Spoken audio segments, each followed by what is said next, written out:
আসন্ন চতুর্থ সেমেস্টার রাষ্ট্রবিজ্ঞান পরীক্ষার প্রস্তুতি নিয়ে ভাবছেন? চলুন একসাথে একটা পরিষ্কার কৌশল তৈরি করা যাক, যেটা সাফল্যের পথে অনেকটা এগিয়ে দেবে। পরীক্ষার আগে সবচেয়ে বড় চিন্তাটা কি বলুন তো? কোনটা পড়ব, কোনটা ছাড়ব? এই কনফিউশনটাই তো সবথেকে বেশি চাপে ফেলে দেয়, তাই না?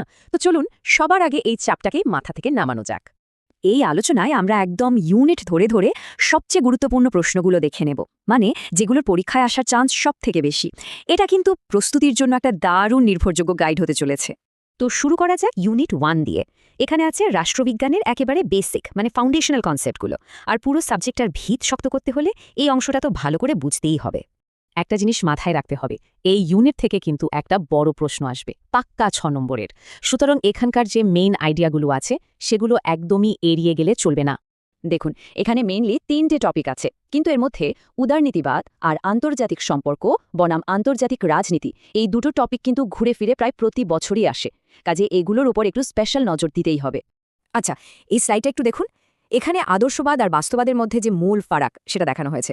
মানে একদিকে আদর্শবাদীরা বলছে সহযোগিতা আর শান্তির কথা, আর অন্যদিকে বাস্তবাদীরা মনে করে আসল কথা হলো ক্ষমতা আর সংঘাত।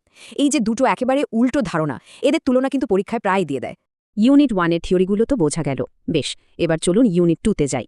এখানে আমরা দেখব ওই থিওরিগুলো বাস্তবে বিভিন্ন আন্তর্জাতিক সংস্থার ক্ষেত্রে কিভাবে কাজ করছে। এই ইউনিট থেকে প্রশ্ন আসবে 4 নম্বরের। তার মানে কি? তার মানে হলো কোনো নির্দিষ্ট সংস্থার বিষয়ে পয়েন্ট করে করে ছোট কিন্তু খুব তথ্য দিয়ে গুছিয়ে উত্তর তৈরি করতে হবে। এখানে আমাদের মেইন ফোকাস থাকবে দুটো সংস্থার ওপর, সার্ক আর ইউরোপীয় ইউনিয়ন। কারণটা খুব সোজা, দক্ষিণ এশিয়া আর ইউরোপের দিক থেকে দেখলে এই দুটোই সবথেকে ইম্পর্ট্যান্ট। হ্যাঁ, সময় পেলে আসিয়ানটাও একটু দেখে রাখা যেতে পারে। পরীক্ষায় আসলে কি দেখতে চাওয়া হয়, সার্কের ক্ষেত্রে এর উদ্দেশ্যগুলো কি কি, আর কেনই বা এটা ততটা সফল নয়, মানে সীমাবদ্ধতাগুলো। আর ইউরোপীয় ইউনিয়নের কথা বললে তো ব্রেক্সিট এখন একটা হট টপিক, তাই ওটার প্রভাব আর ইউনিয়নের মূল ফিচারগুলো খুব ভালো করে বুঝতে হবে। আচ্ছা, এবার আমরা এমন একটা টপিকে আসছি যেটা আমাদের সবার জীবনকে কোনো না কোনোভাবে ছুঁয়ে গেছে। হ্যাঁ, আমি বিশ্বায়ন বা গ্লোবালাইজেশনের কথা বলছি, আর এটা কিন্তু পরীক্ষার জন্য ভীষণ ভীষণ গুরুত্বপূর্ণ একটা চ্যাপ্টার। এখান থেকেও কিন্তু একটা 6 নম্বরের বড় প্রশ্ন আসবে। আর সবচেয়ে মজার ব্যাপার কি জানেন? একটা প্রশ্ন তো প্রায় বাধা, মানে এতটাই কমন যে ওটা আসবেই ধরে নিয়ে প্রস্তুতি নেওয়া যায়। এই প্রশ্নটাই হলো ইউনিট 3 এর হার্ট। বিশ্বায়ন বলতে কি বোঝায় আর এর বিভিন্ন রূপ, মানে অর্থনৈতিক, রাজনৈতিক, সাংস্কৃতিক দিকগুলো কি কি, এই উত্তরটা একদম জলের মতো তৈরি করে ফেলতে হবে। এর সাথে আরেকটা জিনিস তৈরি রাখতে হবে, সেটা হলো ভারতের অর্থনীতি আর সমাজে বিশ্বায়নের প্রভাব। আর উত্তর লেখার সময় কিন্তু একটা জিনিস খেয়াল রাখতে হবে, শুধু ভালো দিক বা শুধু খারাপ দিক লিখলে হবে না, পজিটিভ আর নেগেটিভ দুটো দিকই সমান গুরুত্ব দিয়ে অ্যানালাইজ করতে হবে। ওকে, এবার আসছি ইউনিট 4-এ। এটা কিন্তু সিলেবাসের সবথেকে বড় আর একটু জটিল অংশ। সরকারের বিভিন্ন বিভাগ নিয়ে এখানে আলোচনা আছে, কিন্তু ঘাবড়ানোর কিচ্ছু নেই। চলুন এটাকে আমরা একদম সহজ করে ভেঙে ভেঙে বুঝি। এই স্লাইডটা দেখুন, কি দারুণভাবে পুরো স্ট্রাকচারটা দেওয়া আছে। মানে আমাদের ঠিক কি কি পড়তে হবে। একদিকে কেন্দ্রীয় স্তর, আরেকদিকে রাজ্য স্তর, আর তার মধ্যে আইন বিভাগ, শাসন বিভাগ আর বিচার বিভাগ। পুরো বিষয়টা এক নজরে পরিষ্কার হয়ে যাচ্ছে।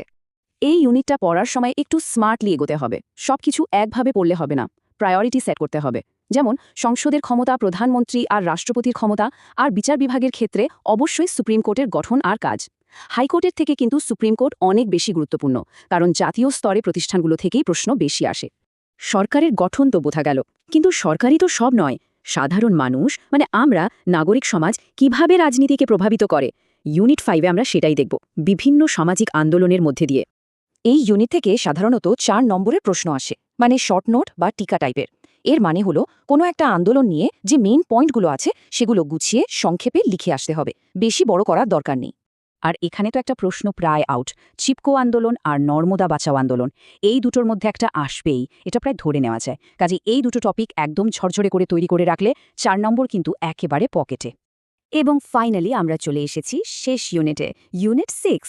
এখানে আমরা আলোচনা করব ভারতের শাসন ব্যবস্থার একেবারে মূল ভিত্তিটা নিয়ে, মানে আমাদের দেশের রুল বুক, ভারতীয় সংবিধান কিভাবে কাজ করে সেটা নিয়ে। এই ইউনিটের সবথেকে ইম্পর্ট্যান্ট টপিক হলো সংবিধান সংশোধন বা অ্যামেন্ডমেন্টের পদ্ধতি। এই যে স্লাইডে 3টে পদ্ধতি দেখানো হচ্ছে, মানে সাধারণ সংখ্যাগরিষ্ঠতা, বিশেষ সংখ্যাগরিষ্ঠতা আর বিশেষ সংখ্যাগরিষ্ঠতার সাথে রাজ্যের অনুমোদন, এই 3টে খুব ভালো করে বুঝতে হবে। কেন?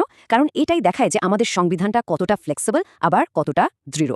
তাহলে পুরো স্ট্র্যাটেজিটা কি দাঁড়ালো দেখুন। যারা 70 থেকে 80% নম্বর টার্গেট করছেন, তারা এই আলোচনায় যে মোস্ট ইম্পর্টেন্ট প্রশ্নগুলো বলা হলো সেগুলোতেই ফোকাস করুন।